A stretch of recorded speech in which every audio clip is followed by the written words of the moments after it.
senin adın neydi? Beni bana yeter kırdın hayatım. Sebebini bilsem ne fark eder ki? Olur mu bilsem bilmenin adını. Yeni yola girsem ne fark eder ki? Beni bana yeter kırdın hayatım. Sebebini bilsem ne fark eder ki?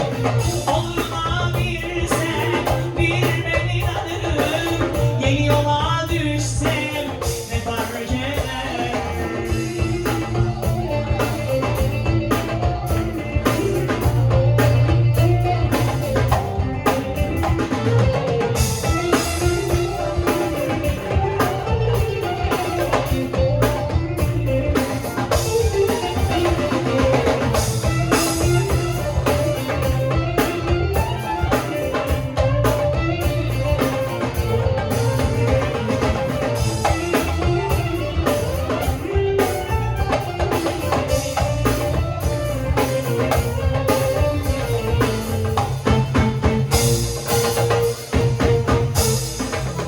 Issız bir yolda tek başıma kalmak seninle birlikte olmak.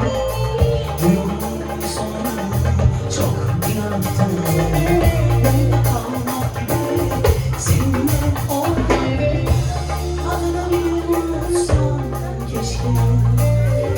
Tüm anılarım seninle bitse.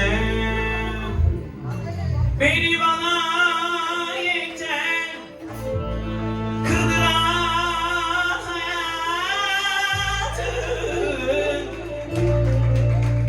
Gelirse ne fark eder? Olur da bilsen bilmenin adını. Kötü yola düşsek ne fark eder?